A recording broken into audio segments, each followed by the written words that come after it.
तो फाइनली आज की इस वीडियो का थंबनेल देख के भी आपको समझ आ गया होगा ज्योग्राफी ऑफ इंडिया हम कवर करने जा रहे हैं। ये लेक्चर एक ही वीडियो में मतलब जो टॉपिक डिसाइड करा है वो एक ही वीडियो में कंप्लीट करवाना है। अब एक ही वीडियो में अब पूरी इंडियन ज्योग्राफी पढ़ने जा रहे हो। उसका मतलब आप समझ सकते हो कि आप प्रो लेवल के तो नहीं बनोगे एक वीडियो देखने के बाद, लेकिन हाँ जो भी इम्पोर्टेंट क्वेश्चन होता है वो आपको समझ आ जाएगा। स्पेशली ये उनके लिए डिज़ाइन करी गई है जो भी एस्पिरेंट्स किसी कम्पिटिटिव एग्ज़ाम की तैयारी कर रहे हैं और टाइम आपके पास लिमिटेड है और आप कम समय में इम्पॉर्टेंट जो भी है वो कवर करना चाहते हो, या फिर आपको इंडियन ज्योग्राफी के बेसिक्स क्लियर नहीं है, आप बेसिक्स क्लियर करना चाहते हो सो दैट आप किसी अच्छे लेवल के एग्ज़ाम की तैयारी करते हो तो आपको वो बेस तैयार हो जाए। तो इस पर्पज़ से ये वीडियो बनाई जा रही है। तो स्टार्ट करते हैं आज की इस वीडियो को। देखो बिल्कुल बेसिक लेवल से स्टार्ट करेंगे और PDF वगैरह आपको मिल जाएगा टेलीग्राम पर, वो डिस्कशन वीडियो के बीच में करते रहेंगे।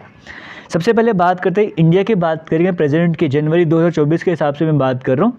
इंडिया में 28 स्टेट हैं, 28 स्टेट है और यूटी कितनी है, यूनियन टेरिटरी कितनी है, 8 यूनियन टेरिटरी हैं। अब 28 स्टेट और 8 यूनियन टेरिटरी, 8 यूनियन टेरिटरी कौन सी है, उनकी लोकेशन क्या, वो आपको समझ आ जाएगा। 28 स्टेट कौन सी स्टेट कहाँ पर है सबसे पहले वो समझ लेते हैं, क्योंकि यहाँ से एग्जाम में क्वेश्चन बनता है। एक तो डायरेक्टली कई बार ये बन जाता है कि कितनी स्टेट कितनी यूटी हैं, जहाँ पे यूटी में कभी 9 कभी 7 डिफरेंस वगैरह रहता है, लेकिन 8 यूटी 28 स्टेट आपको ये कंसेप्ट समझ आ रहा है। अब चलते हैं ये स्टेट कहाँ पर एक बार थोड़ा सा समझ लेते हैं। आप डरिएगा मत बिल्कुल भी अगर आप पहली बार कवर कर रहे हो, बस मेरा पर्पस आपको बताना है कौन सी स्टेट कहाँ पर लोकेटेड है। और जब आप 4 से 5 बार इस PDF को देखोगे, इस वीडियो को बार बार नहीं भी रिपीट कर सकते, PDF आप देखोगे आपको खुद ब खुद याद हो जाएगा। बस आपने इसके लिए अगर आप ट्रिक्स के पीछे भागना स्टार्ट कर दो तो ट्रिक्स भी आपको याद करनी पड़ेगी। बेसिक तरीका बताऊँगा उस तरीके से याद कर लेना। देखो कोई भी लोकेशन होती है, कोई भी कंट्री वगैरह, उसका नॉर्थ रहेगा या साउथ रहेगा, या पे वेस्ट साइड रहता है या पे ईस्ट साइड रहता है।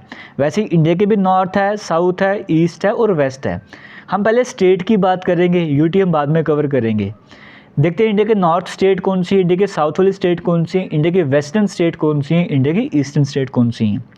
पहले नॉर्थ की बात कर लेते हैं। देखो नॉर्थ मतलब ऊपर वाला पोर्शन। अगर मैं पूरे इंडिया के मैप को आपको एक बार दिखा दूं इस तरीके से करके, ये इंडिया का मैप रहा, अगर आपको क्लियरली दिख रहा होगा, ये भी इंडिया का मैप आपको देखने को मिल रहा है अपडेटेड वाला।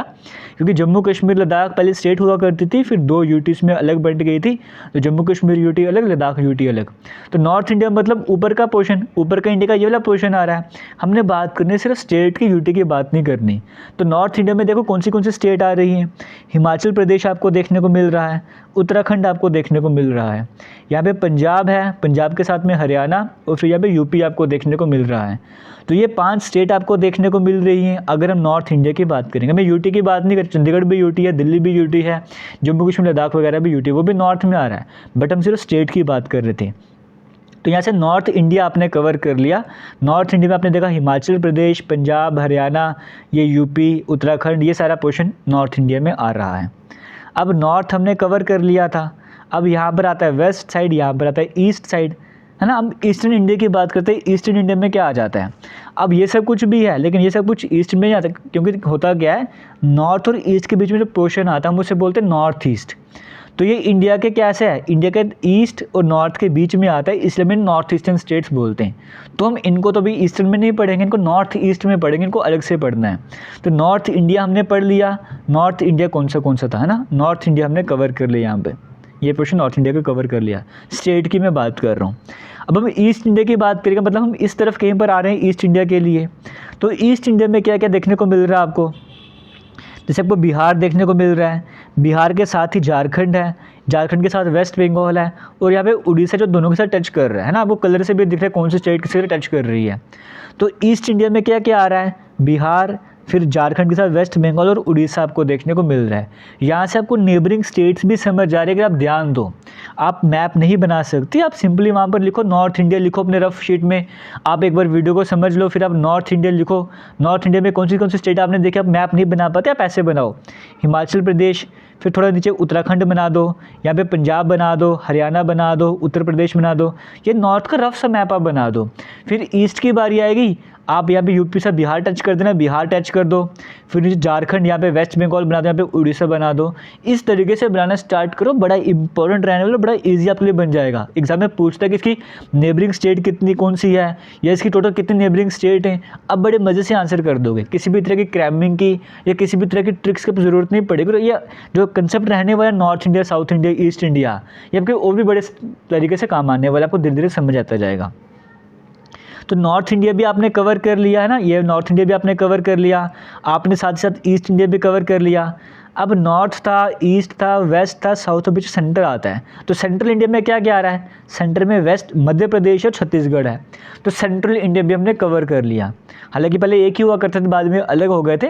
तो मध्य प्रदेश, छत्तीसगढ़ अलग अलग स्टेट है ना, तो ये हमारे पास किस में आती है, सेंट्रल इंडिया में आती है। तो नॉर्थ भी कवर कर लिया, ईस्ट भी कवर कर लिया, सेंट्रल भी कवर कर लिया। अब बात करते हैं वेस्ट की। तो वेस्ट आपको देख के ही समझ आ रहा है, वेस्ट इंडिया में राजस्थान बच गया, गुजरात बच गया, महाराष्ट्र बच गया। तो ये हमारे पास वेस्ट इंडिया आ गया, है ना।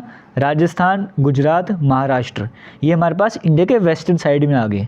तो हमने कितना सारा पोर्शन हमने यहाँ से कवर कर लिया, आपने देख लिया होगा ना। यहाँ तक का सारा पोर्शन हमने, ये वाला पोर्शन पूरा हमने कवर कर लिया, जिसमें नॉर्थ इंडिया, हमने ईस्ट इंडिया पढ़ा, वेस्ट इंडिया पढ़ा, सेंट्रल इंडिया पढ़ा। अब नीचे की तरफ साउथ आता है। तो साउथ इंडिया में क्या क्या आ रहा है, एक बार वो भी देख लेते हैं।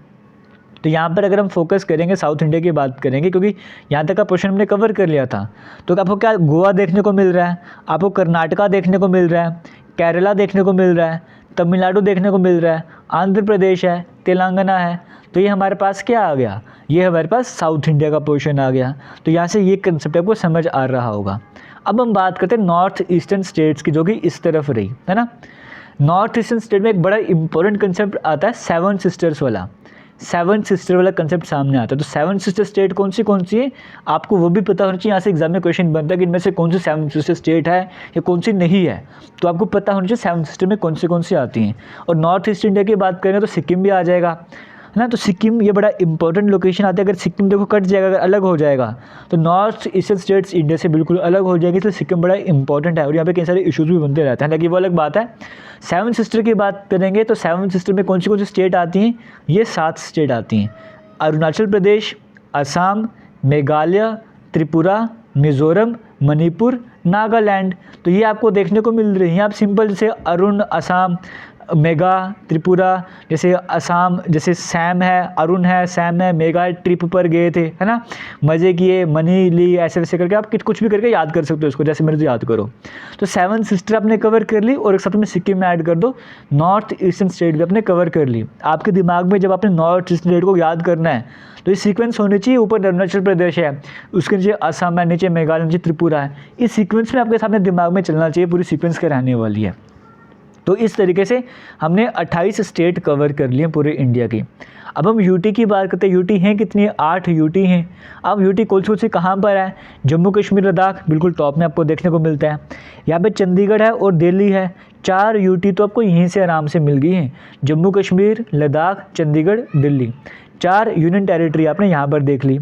उसके बाद क्या है, 4 आपने पहले देख ली। दमन दीव, दादर नागर हवेली, दमन दीव को मर्ज कर दिए। पहले अलग हुआ करती थी, अब इनको मर्ज कर दी। जब मर्ज कर दी तो ये एक ही यूटी बन गई है। तो एक यूटी हमारे पास ये वाली बन गई है ना। 4, एक सेकंड रुक जाओ, एक सेकंड रुक जाओ, चलो ये लो। तो यहाँ पर हम बात कर रहे थे, है ना, 4 यूटी हमने पहले कवर कर ली थी यहाँ पर। तो एक हमारे पास ये बन गई, 5 हमारे पास हो गई। फिर लक्षद्वीप आइलैंड आपको देखने को मिलता है ना। इस साइड कौन सा समुद्र आता है, अरेबियन सी आता है। इस साइड क्या है, अरेबियन सी है। तो लक्षद्वीप किस में आता है, अरेबियन सी में आता है। और हमारे इंडिया के इस तरफ क्या है, बे ऑफ बंगाल, है ना। इस तरफ समुद्र कौन सा है, अरेबियन सी, और इस तरफ कौन सा है, बे ऑफ बंगाल। एक यूटी लक्षद्वीप यहाँ पर आ गई, एक अंडमान निकोबार आइलैंड का ग्रुप यहाँ पर आ गया। तो 4 हमने पहले कवर कर ली थी, एक ये हो गई 5, एक ये हो गई 6, एक ये हो गई 7, और एक पुडुचेरी आपको देखने को मिल रहा है 8। इस तरह से 8 यूटी आपने कवर कर लिए। ये सारा कंसेप्ट आपको समझ आ गया होगा। जब भी इंडिया का मैप हमने बनाना होता है तो इंडिया के मैप में सिर्फ ये पोर्शन ही बनाना होता, ये लक्षद्वीप और अंडमान निकोबार आइलैंड को भी ऐड करा होता, ये सब कुछ मिला के इंडिया का मैप बनता है। तो इंडिया का मैप फिलहाल आपको मैं उम्मीद करता हूँ एटलीस्ट देख के तो आपको समझ आ रहा होगा। 4-5 बार आप इसको देखोगे या लगातार कंटिन्यूसली 4-5 दिन इसको देखोगे, 2-3 मिनट का टाइम निकाल के, आपको अपने आप याद हो जाएगा। अब हम चलते हैं आगे की तरफ बढ़ना स्टार्ट करते हैं। जैसे मैंने आपको बताया इंडिया को north India, south India, waste India, east India से आपसे बात करेंगे तो इंडिया के नॉर्थ में क्या आता है, इंडिया के सबसे ऊपर की तरफ जाएंगे हिमालयाज़ आते हैं, पहाड़ वगैरह आ जाएंगे आपको देखने को मिलेंगे। सबसे नीचे क्या आता है, इंडियन ओशन।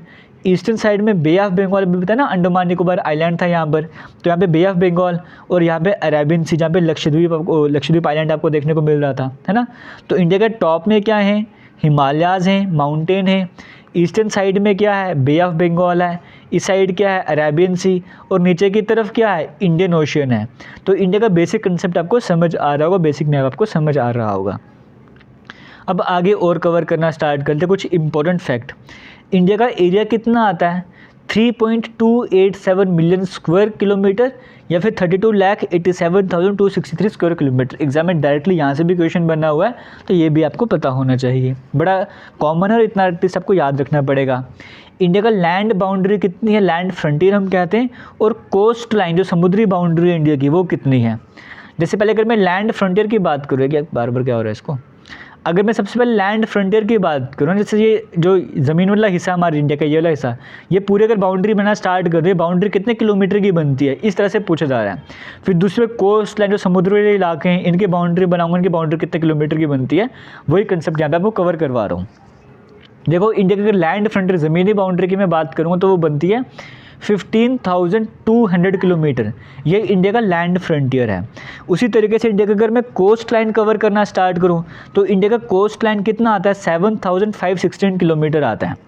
ये इंडिया का जो कोस्ट लाइन है ना, जो इंडिया का जो मेन लैंड है, यहाँ पे जो कोस्ट लाइन हिस्सा है, जो इंडिया का समुद्री इलाका है, ये तो ऐड करना ही करना है, ये वाला कोस्ट लाइन ऐड करना ही करना है। इसके साथ साथ लक्षद्वीप, अंडमान निकोबार को भी ऐड करा गया, तब जाके मैं बात करता हूँ इंडिया का जो कोस्ट लाइन है वो कितना आता है, 7,516.6 किलोमीटर। तो लैंड बाउंड्री कितनी है, कोस्ट लाइन कितना है, वो आपको सारा समझ आ गया। अब हमारे पूरे अर्थ की बात करेंगे, जैसे हमारे अर्थ मान के चलो, ठीक है। तो हमने अर्थ को क्या किया हुआ है, लैटिट्यूड्स में डिवाइड किया हुआ, इस तरह से लाइन से, इनको लैटिट्यूड्स बोलते हैं, है ना, जो हमारे अर्थ को हीट जोन में डिवाइड करने का काम करते हैं। जो सेंटर से लाइन निकलते हैं 0 डिग्री, से हम इक्वेटर कहते हैं। उसकी वजह से इंडिया जो अर्थ है वो नॉर्दर्न हेमिस्फीयर बन जाता है, साउदर्न हेमिस्फीयर बन जाता है, इस तरह से चलता है। इंडिया की बात करेंगे, इंडिया यहाँ कहीं पर आता है, इंडिया नॉर्थ ईस्ट हेमिस्फीयर में आता है। ये कंसेप्ट लैटिट्यूड्स वाला है। जो इस तरह से वर्टिकल्स लाइन आती हैं अर्थ को डिवाइड करने वाली, जिसके हिसाब से हम टाइम की मेजरमेंट करते हैं, टाइम को डिनोट करते हैं, उनको बोलते हैं लॉन्गिट्यूड्स वगैरह। तो हर कंट्री के हर जगह के लैटिट्यूड्स लॉन्गिट्यूड्स होते हैं, तो इंडिया के भी लैटिट्यूड्स लॉन्गिट्यूड्स हैं, और यहाँ से भी एग्जाम में क्वेश्चन बनता है बड़ी बार। और कई बार क्या होता है, लैटिट्यूड्स करके वो लॉन्गिट्यूड्स दे देगा, कभी स्टेटमेंट टाइप का आ जाता है। जैसा भी है आपको लैटिट्यूड्स और लॉन्गिट्यूड्स याद करने पड़ेंगे, और याद करने का कंसेप्ट मैं आपको बड़े आसान तरीके से समझा रहा हूँ। देखो लैटिट्यूड्स की बात करेंगे, LATITUDE, कितने वर्ड्स आपको, कितने लेटर आपको देखने को मिल रहे हैं, 8 लेटर आपको देखने को मिल रहे हैं। तो 8 लेटर है, तो 8 से ही स्टार्ट करें। लैटिट्यूड्स का होता है लेटिव लाइन, ऐसे वाली लाइन लैटिट्यूड्स। तो जो इंडिया का लैटिट्यूड है वो कहाँ से स्टार्ट होता है, 8 डिग्री 4 मिनट नॉर्थ से स्टार्ट होता है। जैसे 0 डिग्री जो अर्थ है ना, अर्थ को सेंटर से डिवाइड किया हुआ है, इसको 0 डिग्री बोलते हैं। जो इसके ऊपर होंगे नॉर्थ, नीचे होंगे साउथ। तो इंडिया नॉर्थ में आता है ना, तभी इंडिया के नॉर्थ वाले चल रहे हैं। तो इंडिया का मतलब 0 डिग्री है, फिर 1 डिग्री 2 डिग्री 3 डिग्री करते थे 8 डिग्री को लाइन जा रही होगी। तो इंडिया जो है वो 8 डिग्री लाइन से स्टार्ट होता है। तो 8 और ऊपर इंडिया का कहाँ तक जाता है, 37 डिग्री तक इंडिया ऊपर जाता है, समझ क्यों। तो ये इंडिया का है लैटिट्यूड वगैरह। तो इंडिया का लैटिट्यूड कौन से, 8 डिग्री 4 मिनट नॉर्थ से लेके 37 डिग्री 6 मिनट नॉर्थ तक। अब कैसे याद करोगे, देखो लैटिट्यूड में 8 लेटर हैं, तो 8 आपने याद कर लिया। अब सिंपल सा कंसेप्ट समझो, 2 डिजिट आपको यहाँ पर देखने को मिल रहे हैं, 2 डिजिट आपको यहाँ पर देखने को मिल रहे हैं। तो पहले 8 का 7 बना दो अपोजिट में जाके, ये आपको समझ आ गया। और 8 का हाफ कितना होता है, आधा कितना होता है, 4, और 4 के साथ 3 बना दो, है ना। एक एक स्टेप कम कर रहे हैं, 8 से एक स्टेप कम किया 7, 4 से एक स्टेप कम किया 3। तो अब खुद देखो 8 है, 8 से एक स्टेप कम करो 7, फिर 8 का आधा किया था 4, और 4 का एक स्टेप कम करो 3। तो ये तो है हमारे पास लैटिट्यूड्स लॉन्गिट्यूड्स वगैरह। तो हमने 8 से क्यों स्टार्ट किया, लैटिट्यूड में 8 लेटर थे, याद करने का तरीका आपको बता रहा हूँ। तो लैटिट्यूड अपने बड़े आराम से याद कर लिए। अब इसके रिवर्स में क्या है, लॉन्गिट्यूड्स। लॉन्गिट्यूड्स के लिए आपको सिंपल एक सीक्वेंस याद रखनी है, 6 7 8 9। ये सीक्वेंस आपको याद रखनी है, लेकिन 6 7 8 9 को ऐसे नहीं याद करना है, आपने ऐसे करना है 6 7 8 9 आपको ऐसे लिखना है, ठीक है, 6 7 8 9, तो आपको देखने को मिल रहा है 68 97, वही यहाँ पर देखने को मिल रहा है। तो दो बातें याद रही, लैटिट्यूड्स में 8 है तो 8 से स्टार्ट कर दिया, वो लाइन समझ आ गई। लॉन्गिट्यूड्स का सीक्वेंस बताइए 6 7 8 9, तो वही 68 डिग्री 7 मिनट ईस्ट से लेकर 97 डिग्री ईस्ट आपको देखने को मिल रहा है। तो इस तरीके से अपने लॉन्गिट्यूड्स भी याद कर लिए, क्योंकि जो लैटिट्यूड्स हैं, मैंने आपको कहा कि अर्थ जो है वो 0 डिग्री लैटिट्यूड इक्वेटर, इसके ऊपर नॉर्थ लाइन, इंडिया नॉर्थ में आता है, इसलिए यहाँ पे 8 डिग्री 4 मिनट नॉर्थ से स्टार्ट हो गया, 37 डिग्री तक लाइन तक जाती है। इंडिया का यहाँ से पोर्शन स्टार्ट हो रहा है, ऊपर यहाँ तक आ रहा है, इस तरह से समझ सकते हो। तो दूसरी तरफ यहाँ पे भी कई सारी लाइन्स है, तो इन लाइन्स के हिसाब से देखा जाए इंडिया कहाँ से कहाँ तक आता है। यहाँ पे एक 0 डिग्री लाइन रही होगी, फिर ईस्ट साइड में, मतलब इंडिया इस तरफ आ रहा है ना, ईस्ट इस तरफ वेस्ट आता है, तो इंडिया का हिस्सा इस तरफ आ रहा है, तो 68 डिग्री की कोई लाइन थी, वहाँ से लेके 97 डिग्री लाइन तक इंडिया जाता है। तो ये इंडिया का बेसिक लैटिट्यूड लॉन्गिट्यूड आ रहे हैं, इतना कंसेप्ट आपको समझना होगा। इसको याद करने का तरीका भी मैंने आपको बता दिया। फिलहाल इसको हम अलग से करेंगे कि श्रीलंका, इंडिया के मैप की बात करें, श्रीलंका थोड़ा इंडिया से अलग देखने को मिलता है। इंडिया और श्रीलंका को अलग करने का काम कौन करता है? पाक स्टेट। इस तरह से नाम बड़ा इंपॉर्टेंट एग्जाम में क्वेश्चन बन जाता था यहाँ से भी, इसलिए आपको ये करवा रहा था। तो ये आपने इंडिया का मैप देखा, ये श्रीलंका आपको देखने को मिल रहा है, इंडिया, ये इंडिया का, श्रीलंका अलग कौन कर रहा है? पाक स्टेट इनको अलग करने का काम कर रहा है। तो बाकी ये मैप वगैरह आपको बेसिकली समझ आ ही गया है। बाकी नेबर आपको देखने को मिल रहा है, जैसे यहाँ पे अफगानिस्तान, यहाँ पे पाकिस्तान, चाइना भी है, नेपाल भी है, भूटान भी है, बांग्लादेश भी आपको देखने को मिल रहा है ना। ये म्यांमार, बर्मा जिसे कहते थे वो आपको देखने को मिल रहा है, श्रीलंका आपको देखने को मिल रहा है। तो ये कंसेप्ट को पता होना चाहिए। अब आगे चलते और इम्पोर्टेंट क्या रहने वाला है, यहाँ तक जो पढ़ाया उम्मीद करता हूँ आपको ये सारा समझ आ रहा होगा। अब होता क्या है, मैंने आपको बताया लॉन्गिट्यूड्स की बात करेंगे, ये टाइम जोन में डिवाइड करने का काम करते हैं। अब ये एक एक लॉन्गिट्यूड जो बड़ा टाइम का डिफरेंस क्रिएट कर देता है। अब इंडिया का मैंने आपको बताया 68 से स्टार्ट हो रहा है, 97 तक जा रहा है, तो 68 to 97 कितना डिफरेंस है टाइम में, कितना यहाँ पे कुछ टाइम हुआ करेगा, यहाँ पे कुछ टाइम हुआ करेगा। सिंपल लैंग्वेज में इतना समझो, क्योंकि जो लॉन्गिट्यूड्स हैं वो टाइम डिफरेंस लाते हैं, और इतने बड़े डिफरेंस की वजह से यहाँ पे कुछ अलग टाइम होगा, यहाँ पे कुछ अलग टाइम होगा। हमने एक कॉमन टाइम बनाने के पूरे इंडिया में कॉमन टाइम लिया, हमने एक लॉन्गिट्यूड सेलेक्ट किया। वो लॉन्गिट्यूड कौन सा था? वो 82 डिग्री वाला लॉन्गिट्यूड हमने सेलेक्ट किया यहाँ पे, है ना। क्योंकि देखो इंडिया की बात करेंगे, इंडिया इतना बड़ा है, यहाँ से लॉन्गिट्यूड स्टार्ट होने का आप यहाँ पर ध्यान दोगे, देखो ये आपको मैं करवा था ना 8 डिग्री 4 मिनट नॉर्थ, ये वो लैटिट्यूड है, और ये ऊपर वाला लैटिट्यूड आपको देखने को मिल रहा है। वैसे लॉन्गिट्यूड्स की बात करेंगे, वो यहाँ से स्टार्ट हो रहा है और यहाँ तक जा रहा है, ये आपको 68 97 आपको देखने को मिल रहा है ना। तो हमने इंडिया का ना ही ये लिया टाइम के लिए, ना ही ये टाइम लिया, एक जो यूपी से होकर निकलता है, हमने उस लॉन्गिट्यूड को सेट कर दिया कि हमारे जो इंडिया का टाइम हुआ करेगा वो इसके हिसाब से हुआ करेगा। तो वही यहाँ पर लिखा हुआ है, हमने 82 डिग्री ईस्ट और लॉन्गिट्यूड सेलेक्ट करा अपने टाइम के लिए, जिसे स्टैंडर्ड मेरिडियन हमने कहा है इंडिया का। तो ये कहाँ से निकलता है स्टैंडर्ड मेरिडियन इंडिया का? ये मिर्ज़ापुर से होकर निकलता है, जो कि प्रयागराज इलाहाबाद के पास आता है। तो ये 5 घंटे 30 मिनट दूर है, जो मेन जो पूरे अर्थ का सेंटर है वहाँ से 5.5 घंटे की दूरी पर आता है। पैसे समझ सकते हो, ये कंसेप्ट समझ सकते हो। तो 5 आवर 30 मिनट का टाइम है, तभी आपको भी कभी अपने मोबाइल में टाइम वगैरह सेट करा होगा, 5:30 आप देखने को मिलता हो आपको, उसका रीज़न थोड़ा बहुत आपको आइडिया पर लग रहा होगा। हालांकि इसकी डिटेल्ड वीडियो अवेलेबल है, बट फिलहाल मैं आपको बेसिक कंसेप्ट समझा रहा हूँ, वो समझते जाओ। बाकी इंडियन ज्योग्राफी अलग से प्लेलिस्ट बनी है, वहाँ पर जाके वीडियोज़ वगैरह देख सकते हो। ये मैंने आपको बता ही दिया ऑलरेडी। हाँ ठीक है, एक और क्वेश्चन मैंने आपको बताया, नॉर्थ इंडिया, साउथ इंडिया है, ईस्ट है, वेस्ट है। अगर मैं सीधे नॉर्थ से साउथ की तरफ आऊँगा, मेन लैंड की बात करूँगा, तो उसकी लेंथ कितनी आती है? 3214 3214 किलोमीटर आती है। वैसे वेस्ट से ईस्ट की तरफ जाऊँगा तो ये लेंथ कितनी आती है इंडिया की? 2933 किलोमीटर की आती है। अगर नॉर्थ से साउथ तक आना है तो इतनी लेंथ आएगी, वेस्ट से ईस्ट तक आना है तो इतनी लेंथ आ जाएगी। और एरिया के हिसाब से इंडिया की पोजीशन 7th आती है, पॉपुलेशन के हिसाब से 2nd आती है, वो भी चेंज होएगा तकरीबन, आप समझ सकते हो। लेकिन एरिया के हिसाब से इंडिया 7th नंबर पर आता है। Russia, Canada, USA, China, Brazil, Australia, इसके बाद इंडिया का पोजीशन आता है एरिया के हिसाब से। ये मैंने आपको बताया था कि इंडिया का लैंड फ्रंटियर कितना है? 15,200 किलोमीटर है।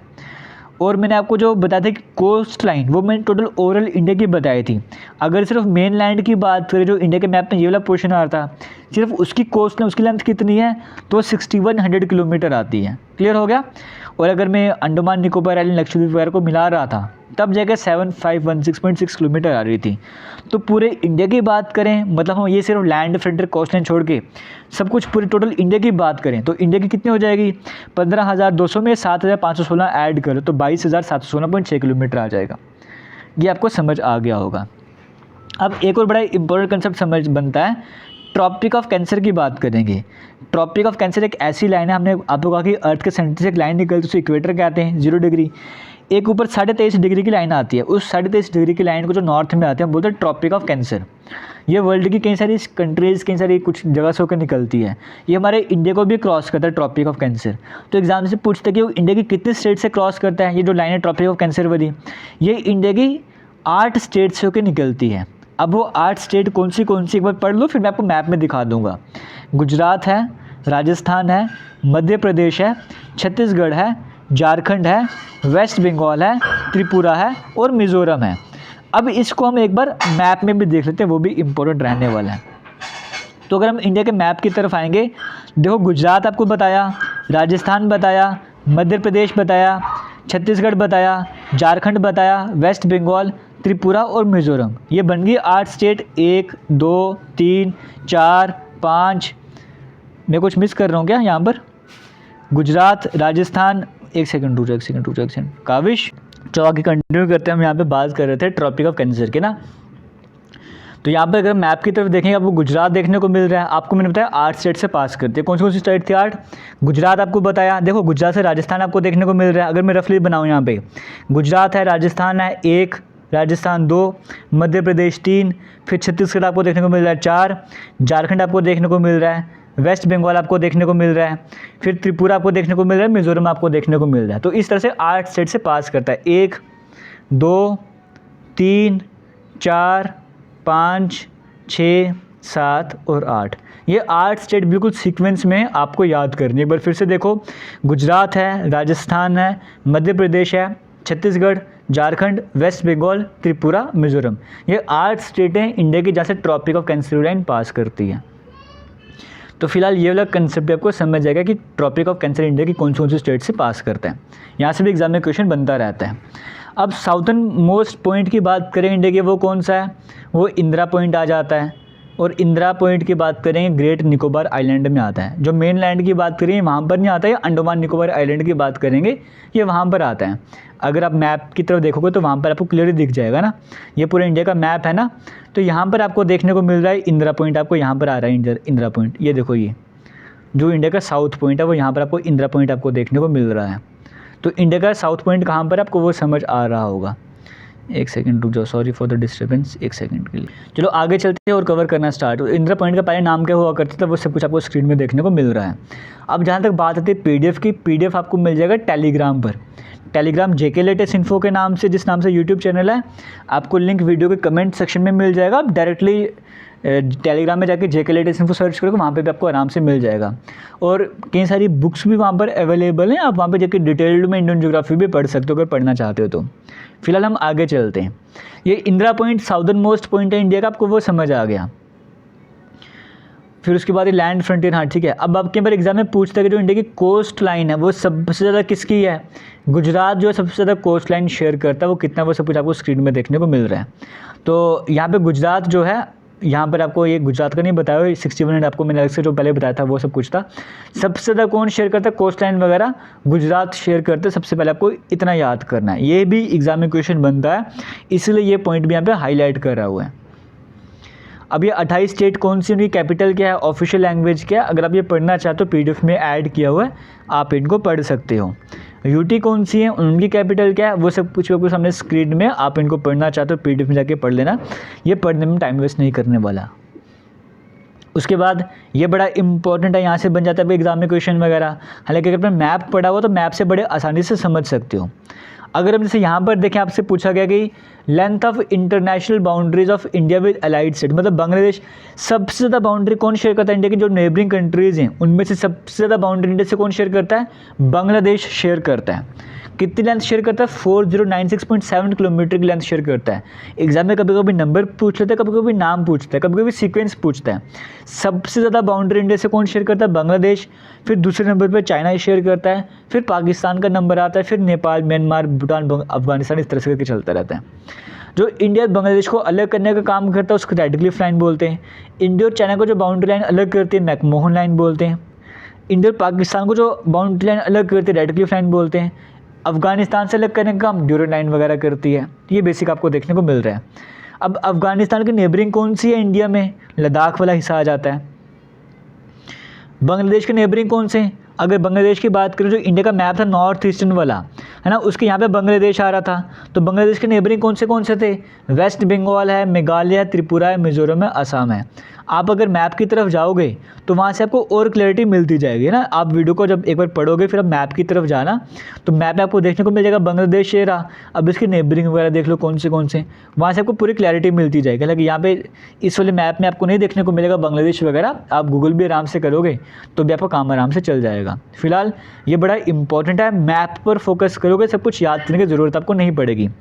तो चाइना से पहले जम्मू कश्मीर भी होता था, वो अलग यूटी बन चुके, लद्दाख अलग हो गया, तो जम्मू कश्मीर का नाम यहाँ पर ऐड नहीं करना है, ये पोर्शन आपको याद रखना है। फिर पाकिस्तान से कौन कौन करता है, नेपाल से कौन कौन करता है, वो सब कुछ आपको स्क्रीन में देखने को मिल रहा है। ये नंबर आप चाहे याद कर लेना, बट स्टेट कौन सी वो आपको मैप के थ्रू याद करना होगा, वो आपके लिए इंपॉर्टेंट रहने वाला है।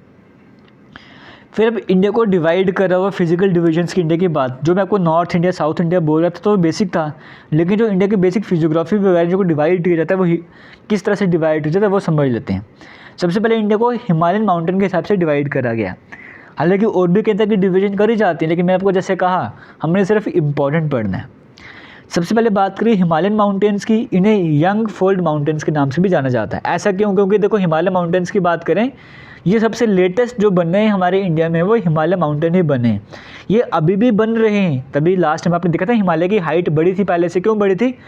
आपने सुना होगा प्लेट्स थी पहले, वो टकराई थी, यहाँ पर आगे पीछे समुद्र हुआ करता था, वो टकराई थी तो वो उठ, यहाँ से मतलब पहाड़ बनना स्टार्ट होता उठ रहा था इस तरह से करके। तो वो आज भी जो है जैसे यहाँ पर है और यहाँ पर है कुछ, ठीक है, ये अगर दोनों ये चीज़ आगे आएगी, ये चीज़ यहाँ पर रहेगी, ये चीज़ आगे जाती जाएगी, यहाँ पे कुछ बीच में है, जब उसको प्रेस करके चीज़ उठती जाएगी, ऊपर उठती जाएगी। तो वैसे हिमालय की फॉर्मेशन वगैरह तो बेसिक कंसेप्ट आप समझ सकते हो। अब हिमालय अभी भी ऊपर की तरफ उठ रहे हैं, तभी वो उसकी हाइट वगैरह बढ़ती जा रही है, और तभी जो हिमालय वाले रीजन है वहाँ पर जो भूकंप वगैरह आपको देखने को मिलते हैं, क्योंकि वो प्लेट्स अभी भी एक्टिविटीज़ वगैरह कर रही हैं। हालांकि उस कंसेप्ट को हम अलग रखते हैं। यहाँ पर बात करते हैं हिमालय की बात करेंगे, इसको भी कई तरह के डिवीजन है, जैसे ग्रेटर हिमालयाज आ जाते हैं, फिर मिडल हिमालयाज, उसके जो नीचे के हिमालय थे वो लेसर हिमालयाज कहते हैं। ग्रेटर हिमालयस की बात करेंगे, इन्हें हिमाद्री के नाम से भी जाना जाता है। जो हिमालय के सबसे नॉर्थ रेंज है उसे क्या बोलते हैं? ग्रेट हिमालयस ही कहते हैं। जो सबसे वर्ल्ड की हाईएस्ट पीक हैं वो इसी रेंज में देखने को मिलती है। जैसे माउंट एवरेस्ट कहाँ पर आता है? ग्रेटर हिमालय रेंज में आता है। माउंट एवरेस्ट का नाम नेपाल में सागरमाथा है, चाइना में चोमलुंगमा के नाम से जाना जाता है, ये भी आपको पता होना चाहिए। फिर ग्रेटर हिमालयस के नीचे क्या आते हैं? मिडल हिमालयस, जिसे लेसर हिमालय के नाम से भी जाना जाता है। जो भी हिल स्टेशन है मसूरी वगैरह सब कुछ इसी रेंज में आते हैं। और सबसे नीचे क्या आता है? शिवालिक, जिसे आउटर हिमालय के नाम भी जाना जाता है। जो बिल्कुल साउथ पोर्शन है हमारे हिमालयाज़ का वो शिवालिक ही आता है। शिवालिक के कई सारे नाम है, जम्मू में से जम्मू हिल्स के नाम से जाना जाता है, नेपाल में चोरिया घाटी हिल्स के नाम से जाता है, अरुणाचल में दाफला मेरी अबेर मिश्मी, इस तरह के नाम इसके अलग अलग देखने को मिलते हैं। ये आपको याद करना तो याद कर लेना। ये 3 मेजर डिवीजन है हिमालयाज़ के, लेकिन इसके भी और नॉर्थ में थोड़े चले जाएंगे तो हमारे पास एक और हिमालय, जिसे ट्रांस हिमालय या फिर तिब्बतन हिमालयाज़ कहते हैं। ये ग्रेटर हिमालयस का भी नॉर्थ का हिस्सा आ जाता है। अब आपसे पूछता है कि मेरे एग्जाम में कि बताओ, जो इसमें भी कहते हैं कि रेंज आते हैं, K2 रेंज आती है, काराकोरम रेंज आती है, इसमें कौन से कोई ग्लेशियर वगैरह, कश्मीर में कौन से ग्लेशियर है, हिमाचल प्रदेश के कौन से ग्लेशियर है, या आप अगर पढ़ना चाहते हो उत्तराखंड के कौन से ग्लेशियर वगैरह हैं तो आप इनको पढ़ सकते हो। या थोड़ा एक्स्ट्रा है, अगर आप पढ़ना चाहते हो पढ़ सकते हो, हालांकि इतना भी एक्स्ट्रा नहीं, बट आपको पढ़ लेना चाहिए। फिर हिमालय माउंटेन की इंपॉर्टेंट पीक कौन सी? माउंट एवरेस्ट सबसे बड़ी है, फिर K2 जिसे गॉर्डन ऑस्टिन के नाम से भी जाना जाता है, फिर कंचनजंगा, ये सारे नाम आपको देखने को मिल रहे हैं। ये भी पढ़ना चाहते हो पढ़ सकते हो, आपके एक्स्ट्रा जीके के लिए मैंने ऐड करा है PDF में। अब इंडिया का एक हिस्सा हमारे पास हिमालयाज़ वाला आ गया। हिमालयस के बाद नॉर्दर्न प्लेन, जैसे यूपी वगैरह वाला हिस्सा आ गया ना, जो पे नॉर्दर्न प्लेन्स वगैरह, तो नॉर्दर्न प्लेन कहते हैं। ये कैसे बने? इंडस नदी, गंगा नदी, ब्रह्मपुत्र नदी, ये नदी जब आई अपने साथ रेत वगैरह लाते गई, मिट्टी वगैरह लाते, कंकर वगैरह लाते गई, तो वहाँ से प्लेन वगैरह बनते गए काफ़ी समय के बाद, इसलिए फर्टाइल भी है ये लाइन। तो नॉर्दर्न प्लेन में आपको समझेगा कि कौन सा हिस्सा रहता है। फिर एक तरफ डेजर्ट वाला हिस्सा आता है, जिसे थार डेजर्ट हम कहते हैं, और वहाँ की सबसे इंपॉर्टेंट रिवर कौन सी है? लूनी नदी की बात करेंगे। फिर दक्कन प्लेट्यू, दक्कन का पठार या पेनिनसुलर प्लेट्यू हम जिसे कहते हैं। जैसे अगर हम इंडिया के मैप की बात करेंगे, बेसिक इन्फॉर्मेशन दे रहा हूँ, इसमें बड़ा कुछ होता है पढ़ने के लिए। हिमालयस की बात की, फिर हमने प्लेन वाले इलाके की बात की, फिर डेजर्ट वाले इलाके की हमने बात करी है।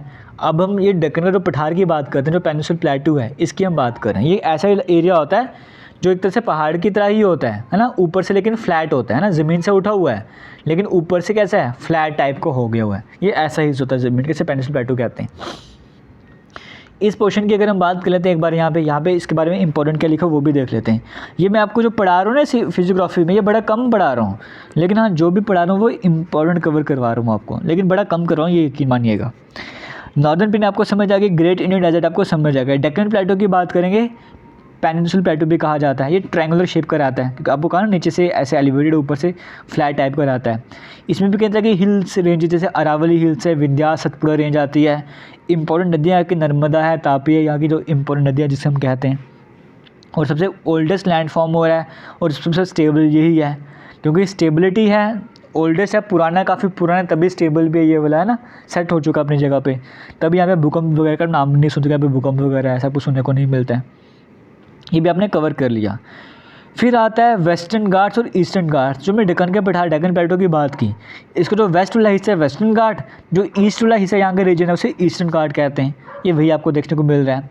जैसे वेस्टर्न घाट्स में महाराष्ट्र में आपको, महाराष्ट्र में शाद्री के नाम से जाना जाता है, कर्नाटका तमिलनाडु में नीलगिरी हिल्स, केरला में अंसमलाई कार्डमम हिल्स के नाम से जाना जाता है। और ये जो वेस्टर्न घाट है ना हमारे इंडिया का, ये तकरीबन कंटिन्यूस है, कंटिन्यूस रेंज बनाता है। लेकिन जो ईस्टर्न घाट है, एक तो उसकी हाइट भी कम है, तभी जो नदियाँ है ना सारी, क्योंकि इसकी हाइट ज़्यादा है, इसकी हाइट कम है, नदियाँ यहाँ के तकरीबन जो है वो यहाँ पर आके गिरती हैं, ऐसे की गिरती हैं। और दूसरी तरफ क्या है, जो वेस्टर्न घाट्स की हाइट ज़्यादा है, ईस्टर्न की कम है ना। और ईस्टर्न घाट्स जो है वो कंटिन्यूस नहीं है, वो डिसकंटिन्यूस हैं। ये एक तरह से कंटिन्यूस पैटर्न में आते हैं, बट ये डिसकंटिन्यूस पैटर्न में आते हैं, ये भी आपको पता होना चाहिए। फिर कोस्टल प्लेन जो आपको समझ आ रहा है, बेसिक जो एरिया रहता है, कोस्टल जो समुद्री इलाका वगैरह रहता है, वो सारे कंसेप्ट आपको सामने समझ आ रहा है। ये आ गया हमारे इंडिया का, हमने पोर्शन कवर लिया। हमने जैसे हमने क्या बोलते हैं, इंडिया में क्या क्या आ गया, हिमालयाज़ आ गए, प्लेन आ गया, डेजर्ट वाला हिस्सा आ गया, पेनिनसुलर प्लेटो आ गया, वेस्टर्न घाट आ गए, ईस्टर्न घाट आ गए। बाकी आइलैंड्स भी आते हैं हमारे इंडिया में, दो तरह के हैं। एक तरह के जो अंडमान निकोबार आइलैंड, जो इंडिया के इस तरफ अंडमान निकोबार आ रहे थे और इस तरफ लक्षद्वीप आ रहा था। अब अंडमान निकोबार की बात करें, सुनने में तो एक ही है, बे ऑफ बंगाल में आता है ये वाला, लेकिन ये अपने आप में बहुत बड़ा है। इसके जो मेन रेंजेस हैं वो कौन से, सैडल पीक इसमें आ जाती है, नॉर्थ अंडमान में आती है। ये माउंट कायोब, ये नाम आपको देखने को मिल रहे हैं, कहाँ पर आते हैं, ये सब कुछ आप देख लो। जैसे एग्जाम में क्वेश्चन सैडल पीक से बड़ी बार आया हुआ है। फिर अंडमान आइलैंड की बात करेंगे, अंडमान निकोबार आइलैंड की मैं बात कर रहा था, उसमें भी सिर्फ अंडमान आइलैंड की बात करेंगे तो 3 हिस्सों में डिवाइड किया हुआ है। नॉर्थ अंडमान है, मिडल है, साउथ और लिटिल अंडमान इसे कहा गया है। क्लियर हो गया। तो इसकी पोर्ट ब्लेयर की कैपिटल आ जाती है और लार्जेस्ट आइलैंड भी है इसका। और आपको कहा गया डेक्कन स्टेट जो है वो साउथ अंडमान और लिटिल अंडमान के बीच में आता है। और ये वॉल्केनो वगैरह का नाम आपको दिया, इस तरह से आपको सामने नाम आपको देखने को मिल रहे हैं। और बैरल आइलैंड जो है वो अकेला एक्टिव वॉल्केनो है इंडिया का, ये कहाँ पर है, लिटिल अंडमान में है। कुछ इंपॉर्टेंट पॉइंट हैं जो आपको यहाँ पर याद करने हैं। अंडमान आइलैंड आपने कवर कर लिया। अब निकोबार आइलैंड की बात करेंगे। 10 डिग्री चैनल जो है वो अंडमान आइलैंड्स और निकोबार आइलैंड्स को अलग करने का काम करता है। अंडमान निकोबार आइलैंड आपस में अलग हो रहे हैं, कौन अलग करने का काम करता है, 10 डिग्री चैनल को अलग करने का काम करता है। और निकोबार आइलैंड में कार निकोबार आता है, लिटिल निकोबार आता है, ग्रेट निकोबार, इसकी डिवीजन वगैरह करी गई है। बेसिक आपको समझा रहा हूँ मैं। फिर साउदर्न मोस्ट पॉइंट आपको बताएंगे कौन से ये आइलैंड्स के कुछ नाम बताए गए हैं, आप इन्हें पढ़ लेना आराम से अगर पढ़ना चाहते हो तो। उसके बाद अगर अरेबियन सी की बात करें, जो दूसरी तरफ हमारे पास आ रहे हैं, लक्षद्वीप आइलैंड है, इसकी अगर हम बात करेंगे, लक्षद्वीप की बात करेंगे, ये 9 डिग्री चैनल से जो है वो अलग करने का काम करता है। इस तरह के कंसेप्ट के सामने आ रहे हैं। और इन्हें पहले लैक्टिव आइलैंड्स के नाम से जाना जाता था, मिनिकॉय, ये नाम आपको देखने को मिल रहे हैं। 1973 में इसके रीनेम करके लक्षद्वीप इसका नाम रखा गया था। और मिनिकॉय आइलैंड से अलग होता है 9 डिग्री चैनल से। और मिनिकॉय मालदीव से सेपरेट होता है 8 डिग्री चैनल से। ये 8 डिग्री चैनल किसको अलग कर रहा है, 9 डिग्री चैनल किसको अलग कर रहा है, 10 डिग्री चैनल किसको अलग कर रहा है, आपको पता होना चाहिए। 8 डिग्री 9 डिग्री यहीं पर आ गया, और 10 डिग्री अंडमान वाले साइड में पढ़ा था हमने। ये तीनों चैनल आपको याद कर लेने हैं। ये बेसिक आपने समझ लिया। अब इंडियन रिवर सिस्टम की बात करेंगे। इंडियन रिवर सिस्टम में बेसिकली 2 तरह के रिवर सिस्टम है, एक जो हिमालयन रिवर सिस्टम है और पेनिनसुलर रिवर सिस्टम है। हिमालय वाला और पेनिनसुलर वाला कर लेते हैं, इसको भी शॉर्ट में थोड़ा सा कवर कर लेते हैं। पहले इंडस रिवर की बात करेंगे। हिमालयन रिवर सिस्टम में हम पहले इंडस रिवर सिस्टम की बात करेंगे। तो इंडस रिवर सिस्टम की बात करेंगे, अब जो भी रिवर सिस्टम है उसकी लेफ्ट बैंक ट्रिब्यूटरीज भी होंगी और राइट बैंक ट्रिब्यूटरीज भी होंगी। आपसे एग्जाम में डायरेक्टली पूछ ले कि ट्रिब्यूटरी कौन सी है, इसकी left bank right bank tributary कौन सी है। पहले इंडस नदी की बात करेंगे। ट्रिब्यूटरी मतलब जो इंडस नदी तो है, इसमें और कौन सी नदियाँ जाके मिल जाती हैं, वो हम बोलते हैं ट्रिब्यूटरीज वगैरह। अब इंडस नदी में कई सारी नदियाँ मिल जाती हैं, हमको याद कैसे करें, उसकी ट्रिक आपको याद करनी पड़ेगी। एक बड़ी कॉमन सी बड़ी फेमस सी ट्रिक आती है, कहते हैं इन जून के महीने में cars run bit slow, cars जो है वो थोड़ा स्लो चलती हैं, आप इस तरह से समझ सकते हो। ये लाइन आपको याद करनी पड़ती है, इन जून कार्स रन बिट स्लो। तो जे से बन जाता है झेलम, सी से बन जाता है चेनाब, आर से बन जाता है रावी, बी से बन जाता है ब्यास, एस से बन जाता है सतलुज। ये सारी इसकी लेफ्ट बैंक ट्रिब्यूटरीज हैं। इसमें ज़ंस्कर एक अलग से और ऐड कर दो एक्स्ट्रा। तो ये सारी इंडस नदी की वो ट्रिब्यूटरीज हैं जो इसकी लेफ्ट साइड, क्योंकि इंडस नदी यहाँ से होकर तो जाती है अरेबियन सी में जाके गिर जाती है ना। इंडस नदी क्या, हमारे इंडिया के मैप की बात करेंगे यहाँ पर अगर आप देखोगे, बड़े दूर चला गया था मैं यहाँ से। तो इंडस रिवर का सिस्टम क्या यहाँ से होकर तो वो यहाँ पे मतलब अरेबियन सी में जाके गिर जाती है। कुछ नदियाँ बे ऑफ बंगाल में गिरेंगे, लेकिन इंडस नदी कहाँ पे गिरती है, ये अरेबियन सी में जाके गिर जाती है। मैं रिवर सिस्टम का मैप बनाया नहीं, मैं आपको एक्जैक्टली दिखा देता, आप आराम से गूगल करोगे रिवर सिस्टम का मैप आपको आराम से मिल जाएगा ना। तो इंडस रिवर की बात करेंगे अगर मैं, जैसे यहाँ पर तो एक्जैक्टली बताया नहीं हुआ है ना, तो जैसे यहाँ से घूमता हुआ ऐसे रिवर सिस्टम यहाँ से होता हुआ, यहाँ से होता हुआ फिर आगे और भी नदियाँ मिलती तो अरेबियन सी में जाके गिर जाता है। तो इसमें और भी नदियाँ मिल जाती हैं, तो हम उन नदियों की बात कर रहे थे। तो आपको बताया जून कार्स रन बिट स्लो, आपने ये पोर्शन याद कर लेना, आपको सारी ट्रिब्यूटरीज की याद हो जाएंगी। लेफ्ट बैंक ट्रिब्यूटरीज आपने याद कर ली, जैसे झेलम, सी से चेनाब, रावी, ब्यास, सतलुज, अस्कर। वैसे राइट बैंक में क्या है, श्योक आ जाता है, नुब्रा आ जाता है, ये गिलगिट है, काबुल है, गोमत है, ये सब कुछ आ जाता है। एग्जाम में जनरली ये वाली पूछ जाते हैं, तो कोई ये याद कर लो, बड़े इंपॉर्टेंट है, ये कर सकते हो तो अच्छी बात रहने वाली है। Left bank right bank tributaries आपने इंडस नदी की यहाँ पे आराम से याद कर ली है। वैसे दूसरा रिवर सिस्टम है गंगा रिवर सिस्टम। अब गंगा नदी जो है, ये जो गंगा रिवर सिस्टम है, गंगा नदी और उसकी सहायक नदियाँ मतलब ट्रिब्यूटरीज, ये मिलके तो बे ऑफ बंगाल में गिरती हैं। वैसे ब्रह्मपुत्र मिलेंगे पढ़ेंगे, वो भी जाके तो बे ऑफ बंगाल में गिर जाती है। गंगा रिवर सिस्टम की बात करेंगे, इसकी राइट बैंक ट्रिब्यूटरीज कौन सी है, यमुना है, सोन है, दामोदर है, केन है, बेतवा है। तो इसकी ट्रिक बनते राइट बैंक के जी यशोदा, यशोदा में या है, यहाँ से यमुना बन जाता है, सो से सोन बन जाता है, दा से दामोदर बन जाता है। तो तीन ट्रिब्यूटरीज तो बड़े आराम से याद करते, यमुना, सोन, दामोदर, बाकी केन और बेतवा अलग से ऐड कर लेना। या फिर आप ऐसे भी कह सकते हो गंगा, यमुना, सोन, दर्या, तो वहाँ से भी याद, जैसे आपको ठीक लगता है वैसे आपको याद करना है। तो गंगा की राइट बैंक ट्रिब्यूटरीज कौन सी वो आपको समझ आ गया। एक तो यशोदा से आपने तीन नदियाँ याद कर ली, बाकी केन और बेतवा अलग से ऐड कर लो। फिर लेफ्ट बैंक की बात करेंगे तो हम बोलते हैं रिलायंस जो है वो 3G का मालिक है। तो रिलायंस से आर से रामगंगा बन जाएगा, 3G मतलब 3 बार जी हमको लिखना है। तो गोमती, गंडक और घाघरा नदी है, का से कोसी बन जाता है, हमसे महानदी बन जाता है। तो इस तरह से लेफ्ट बैंक ट्रिब्यूटरीज भी कर ली, राइट बैंक ट्रिब्यूटरीज भी कर ली और लेफ्ट बैंक ट्रिब्यूटरीज भी हमने कवर कर ली हैं। ये क्वेश्चन आपको समझ आ गया। इसके बाद और पढ़ना स्टार्ट कर लेते हैं। हमने इंडस नदी का इंडस रिवर सिस्टम भी कर लिया, गंगा रिवर सिस्टम भी कर लिया। अब हम पढ़ते हैं Brahmaputra river system. Brahmaputra river system की बात करेंगे, इसमें भी राइट बैंक लेफ्ट बैंक आ जाएगी। ब्रह्मपुत्र भी जाके बे ऑफ बंगाल में गिर जाती है। इसमें जैसे सुबनसिरी है, कामेर है, मानस है, तीस्ता है, जलदोका, संकोश वगैरह। अब इसका सिंपल सी ट्रिक है, सभी के सभी 30 लोगों को मनाओ, इस तरह से मैंने ट्रिक बनाई। तो सभी के सभी 30 लोगों को मनाओ, तो सभी के सभी, सबसे सबनसरी, का से कामेघ, सभी से सभी 30 लोगों को मनाओ, 30 से तीस्ता, इस तरह से करके जैसे भी आपको याद करना है आप अपने सबसे ट्रिक वगैरह बना लो। लेकिन ये सुबनसिरी, कामेज, मानस, तीस्ता, संकोश, जलदोका के नदियों के नाम आपको याद करने पड़ेंगे। और लेफ्ट बैंक में है लोहित, दिबांग, धनसिरी, कोलोंग। ये 4-5 बार नाम पढ़ोगे आप यूज टू हो जाओगे, फिर डिफिकल्टी आपको नहीं आने वाली है। तो गंगा नदी, इंडस नदी, ब्रह्मपुत्र की left bank right bank tributaries कौन सी है वो कंसेप्ट आपको समझ आ गया। अब हम बात करते हैं पेनिनसुला इंडिया की। पेनिनसुला इंडिया में क्या होता है, एक वो नदियाँ जो ईस्ट में फ़्लो करती हैं, यहाँ पे जाके गिर जाएंगी, और कुछ ऐसी नदियाँ भी हैं यहाँ की जो वेस्ट साइड में फ़्लो करती हैं। हालांकि यहाँ पे हाइट ज़्यादा, यहाँ पे हाइट कम है, नदियों को यहाँ पर गिरना चाहिए, बट कुछ नदियाँ यहाँ पर भी गिर जाती हैं। तो पहले ईस्ट फ्लोइंग की बात करेंगे, जो बे ऑफ बंगाल में गिरती है वो कौन सी गंगा है, ब्रह्मपुत्र, कावेरी, कृष्णा, कोसी, गंडक, गोदावरी, महानदी। ये सारी कौन सी है जो कि ईस्ट फ्लोइंग है। और वेस्ट फ्लोइंग में कौन सी है, ये सारी नदियाँ, जिसमें सबसे इंपॉर्टेंट कौन सी है, तापी और नर्मदा है। क्योंकि जनरली एग्जाम में इनसे क्वेश्चन बनता है, क्योंकि जनरली सभी नदियाँ पेनिनसुला की कैसी होती हैं, वो वेस्ट से ईस्ट की तरफ फ्लो करती हैं, वो ऐसे मूवमेंट करती हैं। लेकिन नर्मदा और तापी की बात करेंगे, ये ऐसी मूवमेंट नहीं करती, ये ऐसी मूवमेंट करती हैं, उल्टी डायरेक्शन में जाती है, इसलिए नर्मदा तापी नदी बड़ी इंपॉर्टेंट बन जाती हैं। वह यहाँ पर भी लिखा हुआ most of the major peninsular rivers, Narmada और तापी को छोड़ दो, वो सारी वेस्ट से ईस्ट की तरफ जाती हैं। ये दोनों कहाँ से कहाँ जा रही हैं, ये ईस्ट से वेस्ट से उल्टी मूवमेंट करती है, इसलिए दोनों नदियों के नाम आपको पता होना चाहिए।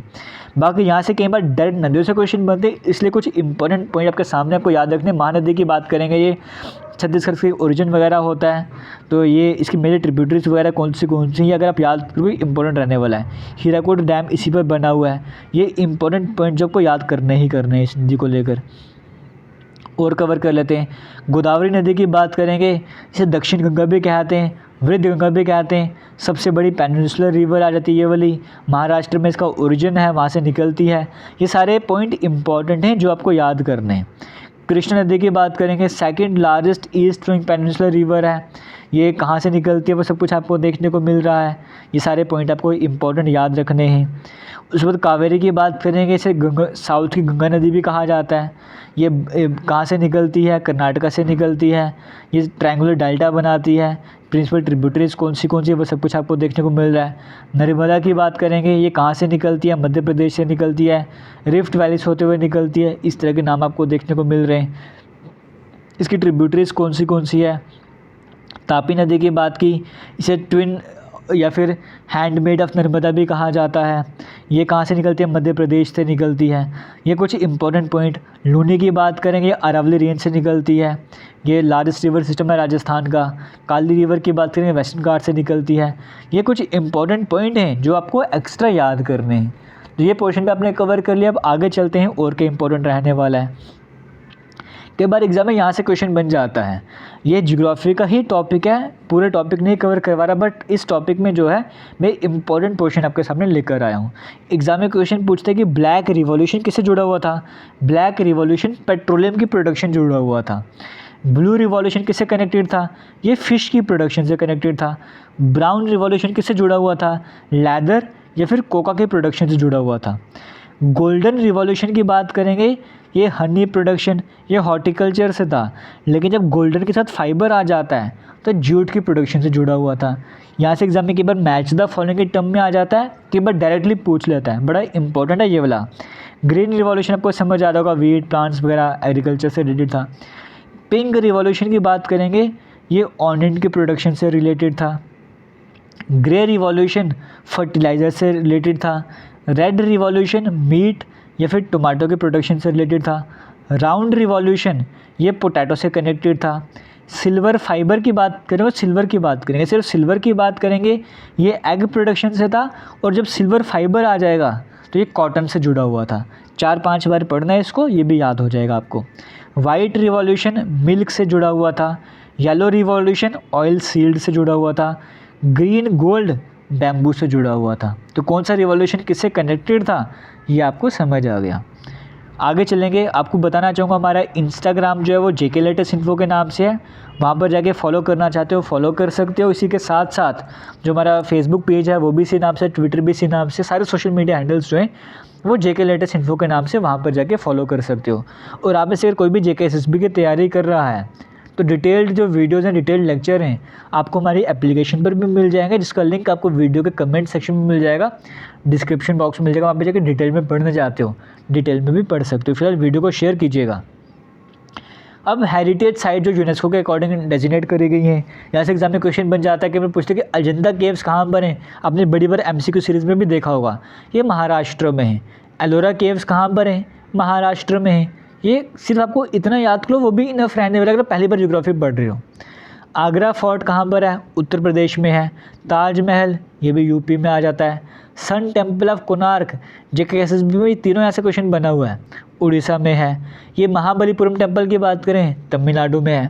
काजीरंगा नेशनल पार्क असम में है। मानस वाइल्ड लाइफ सेंचुरी असम में है। फिर उसके बाद अगर जैसे आप आगे यहाँ पे पढ़ते जाओ, खजुराहो टेम्पल बड़ा इंपॉर्टेंट है, कहाँ पर है, मध्य प्रदेश में है। फतेहपुर सिकरी यूपी में है। इस तरह से एलिफेंटा केव्स महाराष्ट्र में, बड़े इंपॉर्टेंट नाम हैं। ये सारे के सारे नाम कौन से स्टेट में आपको याद करने पड़ेंगे, सारे के सारे इंपॉर्टेंट है, एक भी स्किप नहीं करना। सांची स्तूपा बुद्धा मध्य प्रदेश में है। ये सारे ऐसे जैसे रिपीटेडली एग्जाम में क्वेश्चन बनते रहते हैं। नीलगिरी माउंटेन रेलवेज तमिलनाडु में महाबोधि टेम्पल बोध गया बिहार की बात करेंगे, वहाँ पर आ जाता है ना। ये छत्रपति शिवाजी महाराष्ट्र वहाँ से नाम से पता लग जाता है। फिर जैसे उसके बाद जैसे हम यहाँ पर बात करेंगे जयपुर स्टेप को पता है राजस्थान में, धोलावीरा गुजरात में, या आप इसके बारे में जब एंशिएंट हिस्ट्री पढ़ते हो वहाँ पर भी इसके बारे में सुन लेते हो। 2021 में ही यूनेस्को के साइड में इसका दर्जा दिया गया था, तो ये यहाँ से इम्पोर्टेंट बन जाता है। तो कितने इंपॉर्टेंट नोट्स आपके लिए लेकर आ रहा हूँ, इसलिए वीडियो को शेयर कीजिएगा। और आप चाहते हो इस तरह से और भी सब्जेक्ट कवर करे जाएँ तो ज़रूर कमेंट सेक्शन में कमेंट करके बताइएगा। अब हम बात करते हैं स्टेट और प्रोडक्ट की। ये एक्चुअली में ये है क्या पोर्शन, ये वाला ये जीआई टैग वाला पोर्शन है, इंडियन ज्योग्राफी में ही आता है ना। जो इंडियन ज्योग्राफी के एक पोर्शन पे चलते हैं वहाँ पे जीआई टैग्स भी बन जाता है।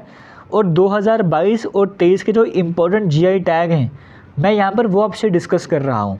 यहाँ से एग्जाम में क्वेश्चन आता ही आता है, इसलिए बड़ा इंपॉर्टेंट आपको याद करना है।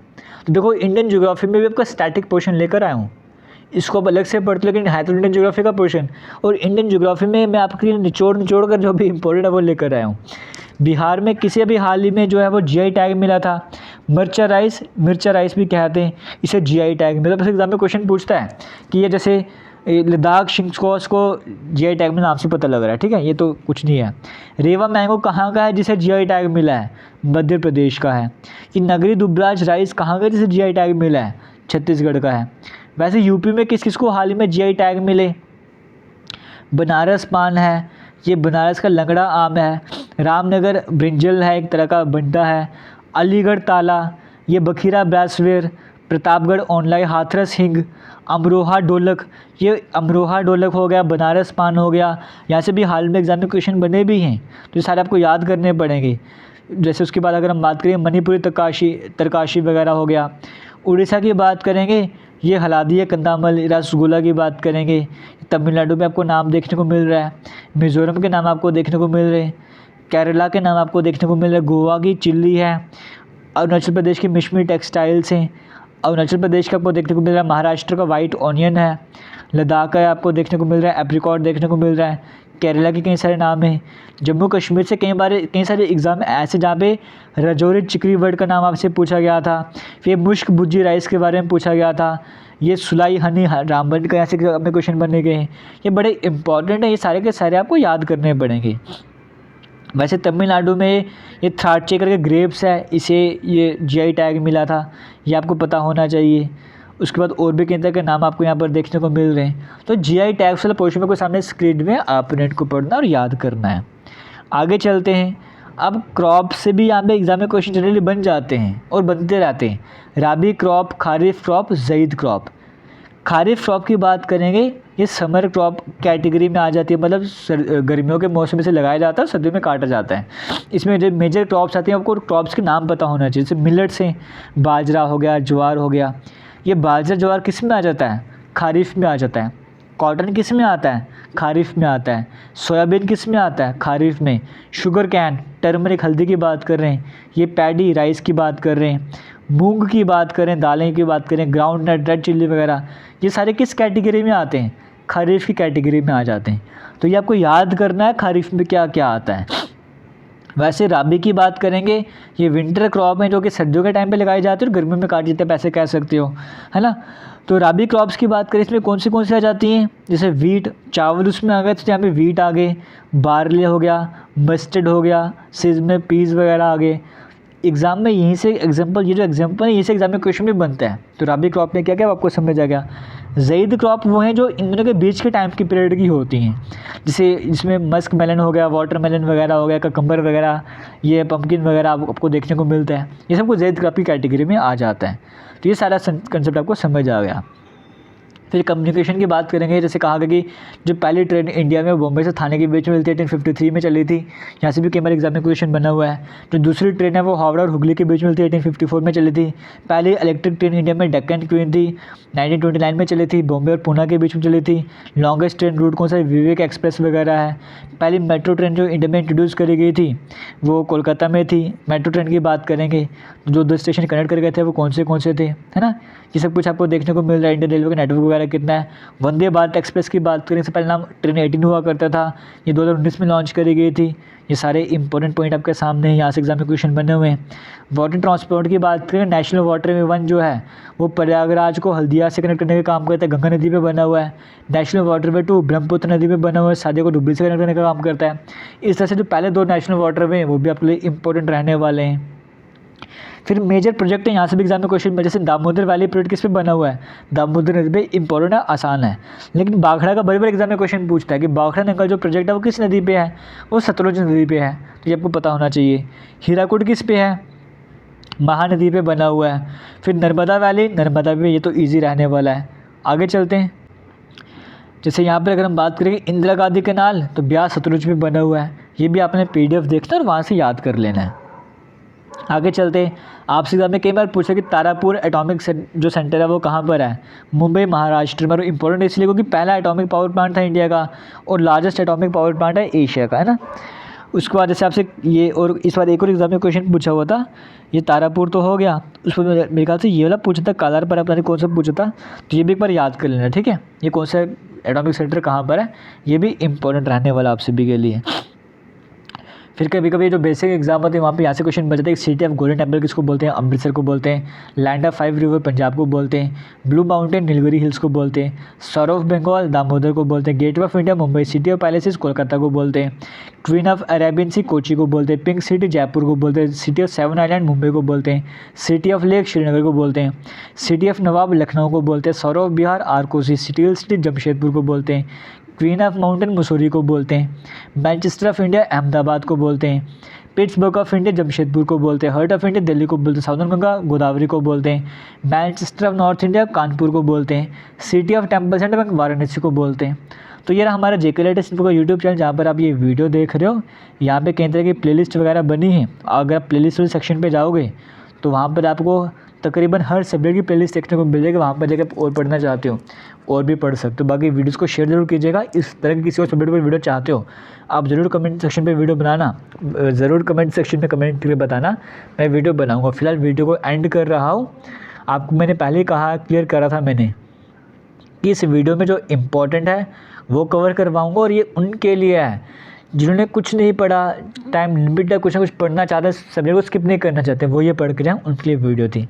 PDF वीडियो के अपलोड होने के 4 से 5 घंटे के बाद टेलीग्राम पर अपलोड हो जाएगा। और अगर आप ये वीडियो को भी बाद में देख रहे हो, मान जो वीडियो 1 साल के बाद देख रहे हो, तो आपने टेलीग्राम में जाना है फाइल्स वाले सेक्शन में। फाइल्स वाले सेक्शन में आपने जाना है, वहाँ पर आपको देखने को मिलेगा ये geography of India JK latest info लिखा होगा, तो ये PDF वही रहने वाला है। तो वहाँ पे और भी कहते हैं कि PDF आपको देखने को मिलेगा, वो भी आपके लिए हेल्पफुल रहने वाले हैं। तो टेलीग्राम ज्वाइन कर लीजिएगा। थैंक यू एंड जय हिंद।